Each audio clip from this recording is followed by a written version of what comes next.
Ayun, medyo basa pa ang buhok natin. So, di ba? Baka raw mabulag pag natulog. Joke, joke, joke. Hindi ako naniniwala doon. When I was younger, young talaga. I was 5 or 6 when my mom, parang kumbaga tinakot niya ako na, matulog ka, sige, basa ulo mo, baka mabulag ka, parang gano'n. Then, kinorek naman ako later on, hindi naman pala totoo. Pero sasakit ang ulo mo pag natulog ka ng basa ang buhok mo.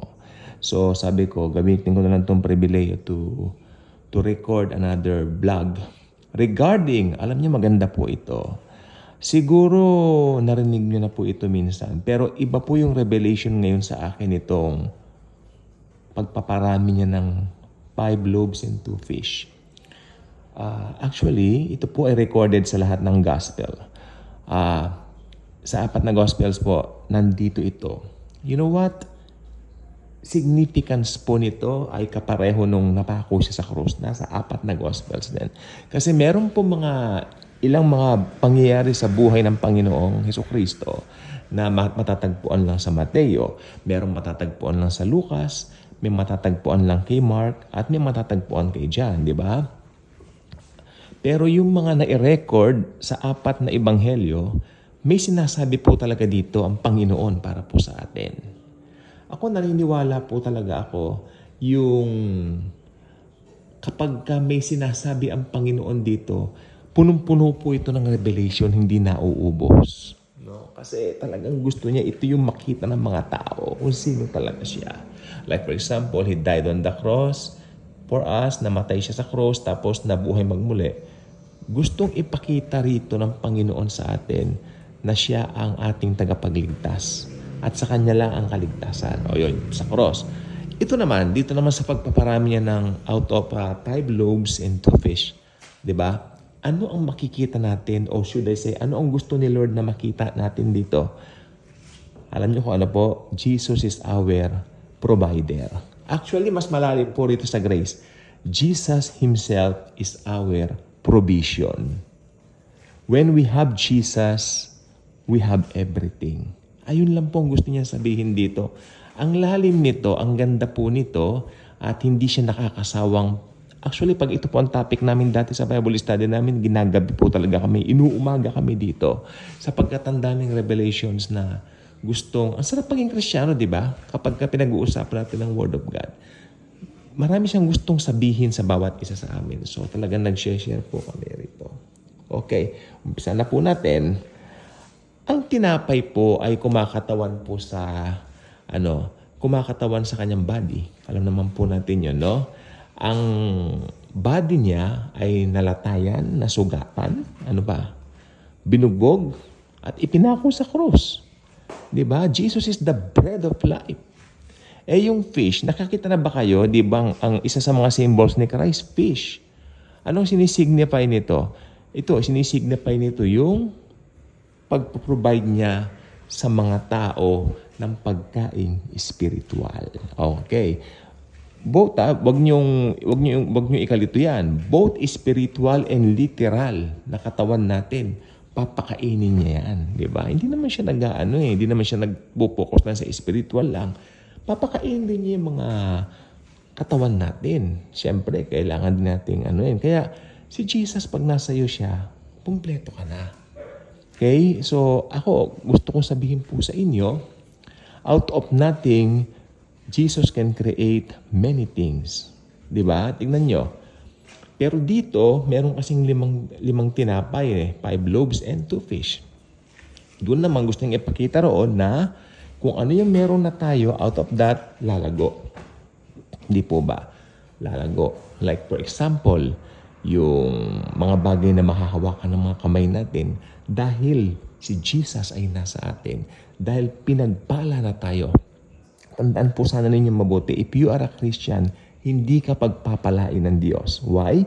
Sapagkat pinagpala ka na, past tense, at pinagpala ka forever. We are highly favored and greatly blessed by the Lord Jesus Himself. So hindi ka dapat mainggit sa iba na hindi mananampalataya. Abay, ba't ka naman maiinggit sa hindi mananampalataya? Seemingly, they have the richness o riches dito sa mundo. Meron silang mga bagay na siguro titulado, mas malalakas ang impluensya. Pwede ko mong gamitin yon. Okay. Sila po ay mga popular siguro dahil may mga pera. Pero tandaan mo ito, if you are a Christian, higit ka pa diyan. Higit ka pa diyan sapagkat si Jesus ay nasa sa atin. When we have Jesus, we have everything. Let me share you a story. Alam ninyo ang Word of God, nagsasangkin yan sa iba't ibang pamamaraan. Okay, makinig po kayo mabuti sa akin. Importante po ito. Makinig po tayong mabuti. Paano nagsasangkin ang Word of God? Unang-una sa Bible. Sulat nyo kung may mga ballpen at papel kayo, please. Nagsasangkin ang Word of God unang-una sa Bible kasi ayan yung direct word niya. Pero gumagamit din si Lord ng number 2, mga tao, people. Okay, number 2, people. Number 3, paano nagsasangkin ng kanyang word? Okay. Siyempre, sitwasyon. Yan, tatlo lang po yan. Bible, people, situation. At dito sa pangyayaring ito, meron pong tumanim sa aking puso, ginamit po tao.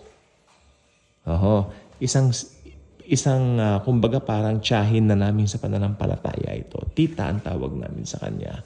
We'll have to call her tita. Napakabait ng taong ito. Ito po ay milyonaryo. Baka nga bilyonaryo pa, malay ko. No, dito sa mundong ito. Yes, she's a millionaire. She's all around Europe. Kung gusto niya pumunta ng Europe, biro mo, isama mo naman ako, ilagay mo ako sa maleta. Nung tumatawa siya, ikaw bata ka, pilyo ka. Ganyan. Ilagay mo ako sa maleta para hindi mahalata.